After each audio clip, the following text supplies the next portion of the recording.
Эх, дороги, пыль да туман, холода, тревоги, да степной бурьян.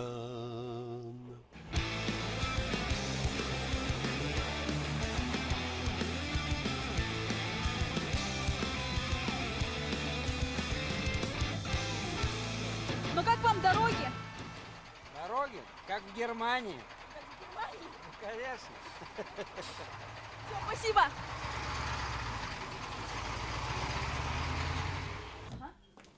Так, ну вот тут наш склад. Здесь каждый товар на своем месте. Елена Достова вкусы односельчан изучила давно. В своем магазине ведет жесткий учет, чтобы ничего не пропадало даром и обязательно было куплено. Ящик бананов на неделю, чтобы было. Такая расчетливость распространяется только на лакомства. Для жизненно важных товаров действует другое правило. Чем больше, тем лучше. Поэтому даже витрина этого магазина как один большой склад. Все сразу и помногу.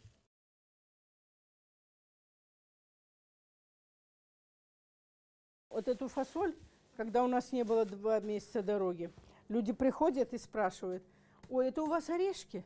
Я говорю: нет, это фасоль. Фасоль, да, ну больше ничего не было, одна фасоль была. Ну что ж, давайте фасоль. Потому что нечего было взять, вообще ничего не было. Ну, фасоль так фасоль.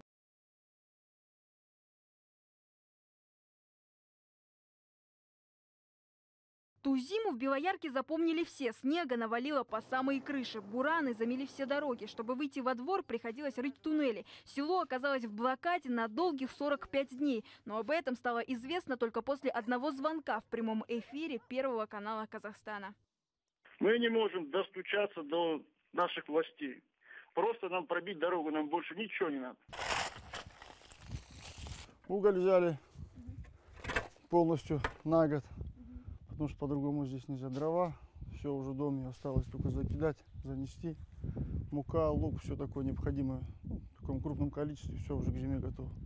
Знакомьтесь, Сергей Викторович, боцман. Нет, не главный на палубе, это фамилия по паспорту. Впрочем, с воинским званием у него немало общего. Тоже вынужден бороться со стихией, только в его случае тонут дороги. Весной и осенью в грязи и бесконечных ямах, зимой в непроходимых сугробах.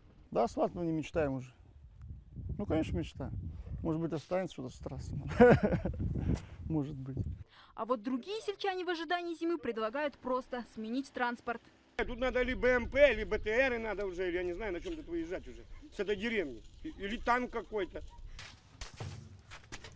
Конечно, не бронетранспортер и даже не танк, но в противостоянии с 3-метровыми сугробами эффективен и надежен. Такая техника здесь в почете. Старожилы по привычке готовят еще и лопатой.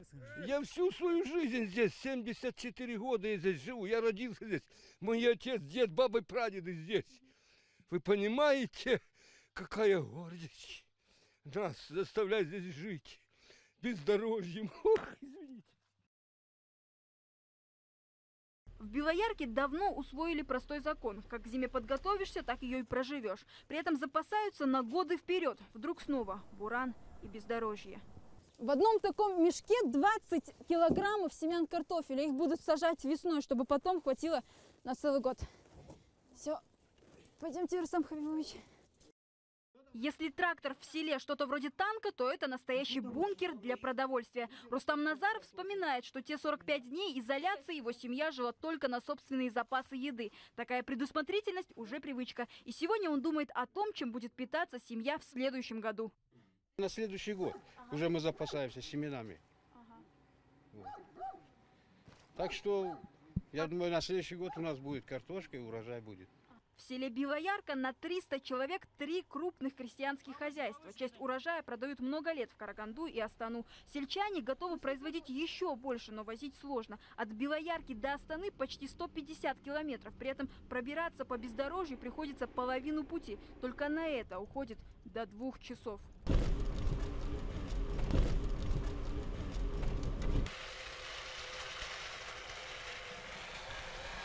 Зато за 2 года здесь уже сменилось 3 акима. Марат Тугольбаев – новый преемник на этом посту. Во главе сельского округа всего 4 месяца. Во время этой неофициальной встречи нам все же удалось добиться одного обещания. На первое полугодие будет 2015 года это заложено будет ПСД, это изготовление проектно-сметной документации. В дальнейшем уже будет по мере готовности. А сроки примерно какие сроки? Следующий год. Следующий год. То есть мы можем говорить, что, допустим, уже через год, ну, скажем так, более-менее дорога будет, между Константиновкой и Белояркой будет. Кстати, сами жители Белоярки рассказывают, что дорогу однажды все же пытались привести в порядок. Этим летом техника расчищала путь для акима Акмолинской области, который как раз проезжал по этому участку. Правда, в село так и не заглянул. Пока же жителям Белоярки приходится как минимум пережить еще одну зиму, снова запасаясь по максимуму в ожидании непогоды. Впрочем, они не жалуются, только ждут и верят. У подножья белой сопки течет речка не спеша, по степям гуляет ветер, разнотравье вороша. Здесь поются песни старые, от них греется душа. Белоярка, Белоярочка, как всегда ты хороша. Сауля Тимирбаева, Даурен Зарипов, Талгат Аханов. Программа «Аналитика». Первый канал Казахстана. Акмолинская область.